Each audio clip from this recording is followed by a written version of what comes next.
Imagine this. You close your eyes in your own time. You open them in another. The air is thick with dust, spices and livestock. Sunlight streams through a high window. You're lying on a rough mat. The sounds are foreign, a bustling marketplace, bleating goats, a language you don't know. You've awoken in the heart of the Achaemenid Empire, Persia, 500 BC. Outside, merchants shout, camels are laden with silk, soldiers patrol with cold authority. You are a stranger here, an anomaly. Being different is dangerous. This is a world of absolute power, swift justice, and brutal consequences. Welcome to Persia. Your survival story begins now. The Persian Empire is held together by one force, the King of Kings. His word is law, his authority divine. Satraps govern provinces, but spies watch them all.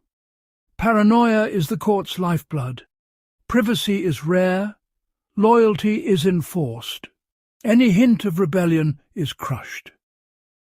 In Persia, survival means blending in, becoming invisible. Not all kings are equal. Cambyses II, son of Cyrus, was chaos incarnate. His reign was ruled by suspicion and violent impulse. He saw conspiracies everywhere, and his wrath was fatal. During his conquest of Egypt, he mocked their gods and killed the sacred Apis bull. When Egyptians celebrated a new Apis bull, Cambyses accused them of mocking him and executed their leaders. His cruelty extended to his own advisers. He killed Prexaspes' son with an arrow just to prove a point. In his court, honesty was punished. Survival depended on flattery and silence. To live under Cambyses meant reading his moods, speaking only when spoken to, and never attracting attention. The safest place was far from court, but even there no one was truly safe from the king's reach. His madness was a shadow over the entire empire. In this world the king's whim was law, and it could turn deadly in an instant. Survival meant staying invisible. Even holidays could be terrifying in Persia. The Magophonia, or slaughter of the Magi, commemorated a brutal purge. After Cambyses died, a Magian priest seized the throne. Darius and Persian nobles killed him, restoring Persian rule. The massacre became an annual event.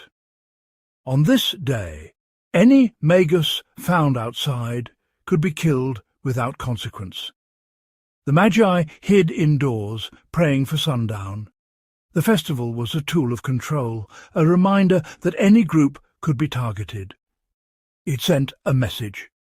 Your identity is tolerated only at the king's pleasure. The Magi, once powerful, became hunted. To survive, you had to understand these violent undercurrents. In Persia, even celebration could mean danger. Persian justice was designed to terrify. Punishments were public, cruel, and unforgettable. The Tower of Ashes was reserved for traitors and disgraced nobles. The condemned were dropped into a tower filled with fine ash. The fall didn't kill them. The ash choked and suffocated them slowly. Guards turned wheels to churn the ash, creating a deadly swirling storm. Death came over days by suffocation, exhaustion, and despair.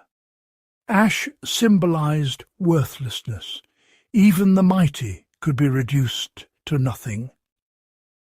The story of the tower was a warning: defy the king and you'll be erased. In Persia, punishment was spectacle and a lesson for all. Fear kept the empire in line. If the Tower of Ashes was suffocation, Scaphism was torture by nature itself. The condemned was trapped between two boats, head, hands and feet exposed. Force-fed milk and honey, they suffered diarrhea, attracting swarms of insects. Honey was smeared on their skin.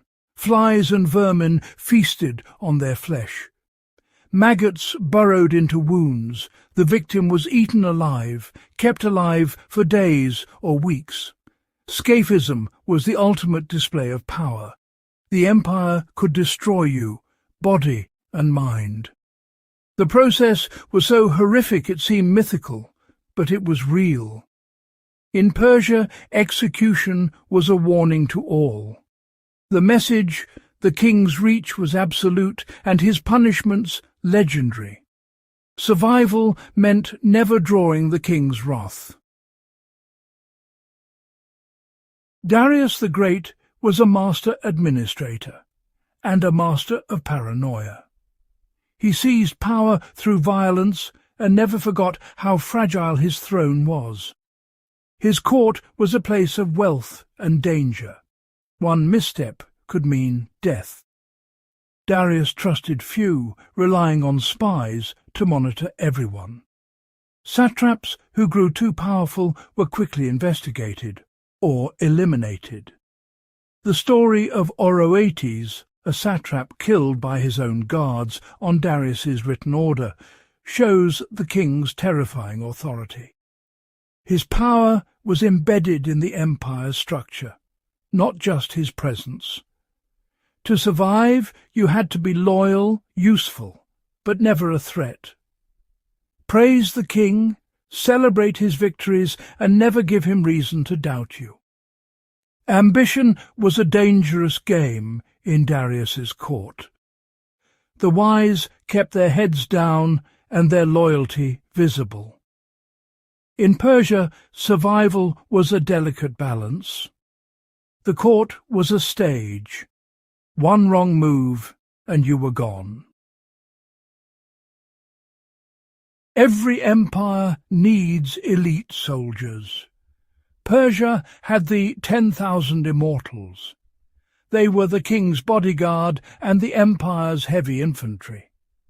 Their number never fell below 10,000. If one died, another replaced him. They wore ornate armour, carried powerful weapons, and marched with discipline.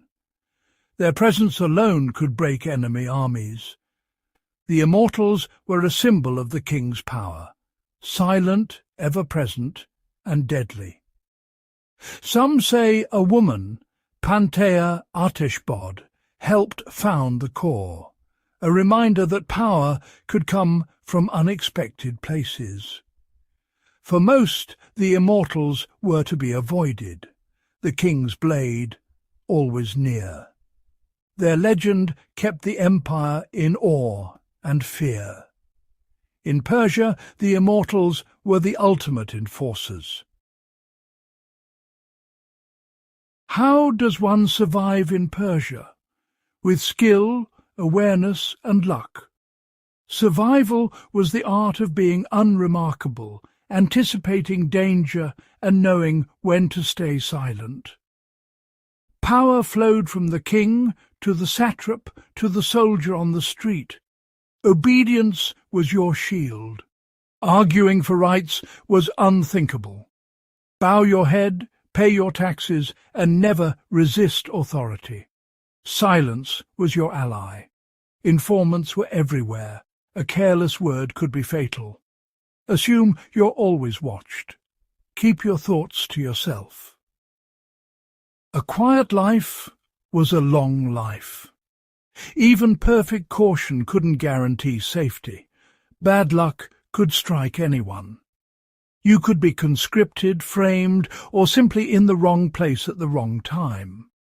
To survive was to navigate a landscape of ambition and cruelty.